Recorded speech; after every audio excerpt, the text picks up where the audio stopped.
So now I've got the two tables in. Let's show you what I got going on. It is a little bit of a wrestle. I actually had to take those screw blocks off. I'd forgotten. I think there's only two ways to get those on. I could be wrong. Somebody will probably correct me, but this table has a screw adjustment block underneath it to raise it and lower it. That guy right in there. And that guy can't clear the webs of the casting. So it has to slide underneath here and go inside there. So you have to lower the table, put it in there. I think the proper way to do it is actually to mount it with this screw and then put the whole thing on together and then bolt it in so that this this screw actually holds it in the right height. It's probably the right way to do it. I probably did it a little bit backwards, but live and learn. Haven't messed with an old joiner like this before, so it's a new one for me. The other side, which I'm just dealing with now, I've got the block in, but I've still got to get this screw in. I'm just putting together this pin back in this assembly right now and taking a look at that. The infeed table cleaned up real nice. I might go at these again a little bit once they're in place totally, and I don't know, it's a joiner. I'm not gonna be like a prize piece, and I'm not painting it, so I don't know how nuts I'll go with that. I did put this low temp louver plate on the screws and on the ways here, on each of the ways. It seemed like the right thing to do. That's what the manual said to put on there. It was bone dry before and it was stuck, so I bet you it hasn't been lubricated much in its life. On the outfeed that won't be really a big issue, but on the infeed coming up and down with the cut, depth of cut, it'll be nice to have some lubrication in there, other than the fact that the weight of this table comes down pretty easily. It's just nice to lube up those parts.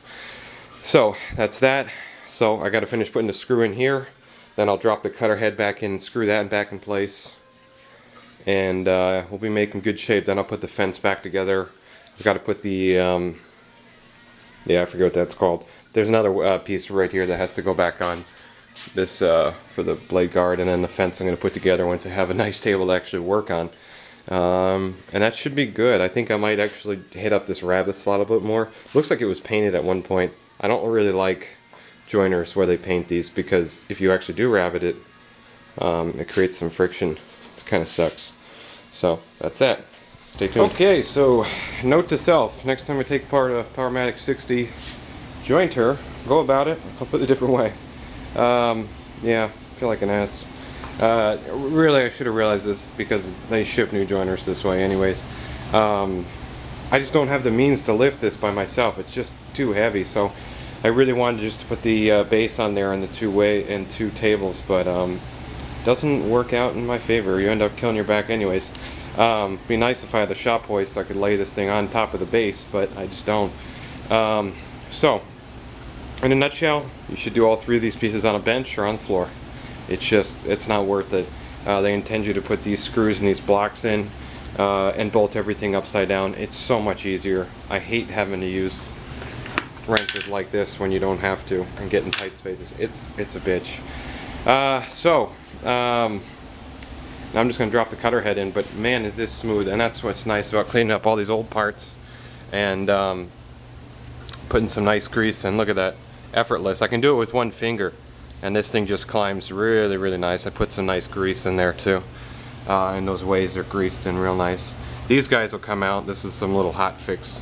I thought it was kind of cute actually. The guy just ground these down to a point on the end to make set screws because they lost the locking bars. These are really actually hard to find now. I couldn't find them anywhere, and I checked all the common sources. So I've just got locking bars off the newer Powermatic jet joiners that are just 45, 90 degree flip, because there's a clearance issue here, and that's why you can't use the normal ones these days. I thought about getting those adjustable black nylon or steel locking ones, but I thought they'd look a little bit too modern for this machine. If those ones don't work out off the new machine, I'm just going to put those on there though, because those are actually really nice to grip on too. Okay, so cutter head's going on next. Okay, so here she is, making better shape now. I got both tables on. Obviously you can see the infeed tables a little bit lower. Not going to go nuts on these until I get my the jack screws for the cutter head. because then I want to put the jack screws in and put the knives in, and then I'll start playing with the heights and refinish these tops, denatured alcohol, and then go and wax them. But the fences on, that whole assembly was quite interesting. I still got to adjust the 45 both positive and negative, and get this scale zeroed in. Even though I can just do it with a fence. I really don't do 45s a lot, but it's probably worth the time to take time to do it right now. All this hardware here is original. I'm going to replace these knobs with black knobs. They're kind of beat up. I guess I could polish them, make them nice, but I like the black knobs, and people did them on their machine. And I've just got to set these screws in the back, but I polished all this stuff up. All this stuff was green, but I thought it would look a lot nicer like this. I'd seen a couple other guys do it. But yeah, I'm psyched. This machine it's a beast. For an 8-inch joiner, it's a beast. I really didn't need a 12, so this will do me well. So I'll get these tables set up and then put some cutter heads. Put the cutter head and knives in, and I think I'll show some video footage next of putting the VFD on and the electronic side in the next video. I'll split these up. So mechanically this machine's pretty much there. Just have to bolt the motor down and put the belts on. But it's there. Thanks guys. Okay, so now we're making some chips, which is a good sign. This machine, as I expected, is cutting flat. Very nicely actually. I'm enjoying the full 2 horsepower with 3-phase. It rocks. It just kicks butt. Brings me back to the day when I used to work in a cabinet shop, and where you had full power and you're not bogging the machine down to its limits. So I'm just gonna probably have to set the camera down. I'm milling up some 5/4 Spanish cedar, which I'm gonna resaw my 14-inch bandsaw. I got to resaw this in the 1/2-inch blanks, and I got a couple pieces of it. So I got to face up one side and one edge, and then I'll take it to the bandsaw, run it again, and then cut out another slice. But that is pretty much what's going on. And so let me just set down the camera and I'll show you how this guy works.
That nice 5-second dropout,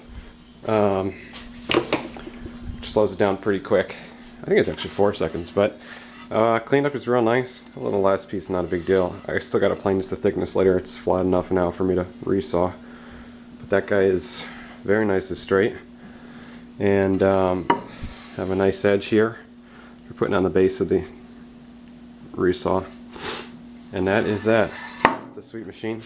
Really like it. Like I said, you can probably see me when I was using it, opening up this pork chop, as they call it. But this guy's just way too strong. I don't even remember it being this strong when I originally used this machine years ago. But it's got a 6 spring on it. I don't really like it, and especially it works fine when you're passing thinner material through here. It opens up really easily, but that thing just whack springs back, and I'm not crazy about that. My other Delta, and that's a Meteor machine, but the newer machines now have a real nice arc radius to them, so there's no pickup. I really don't like them. I'm almost tempted to put one of these on that machine. You can see that the spring is really lightweight, and I'm used to that. But that might be something I can tweak. I gotta get some more information, but I'm really not digging the geometry of this cutter guard. It sucks. I'm not liking it at all. I really do like that full arc here. As soon as you hit this with a wide board, it makes it really awkward to open this throat up. But we'll see what we can do with that later on. Otherwise, it's a great machine, and it's working beautifully. Milling up some nice wood. Look, I got some chips already. And it's cutting flat, which is end game goal. Well, that's that, folks. Hopefully you enjoyed my restoration build. Thanks for watching.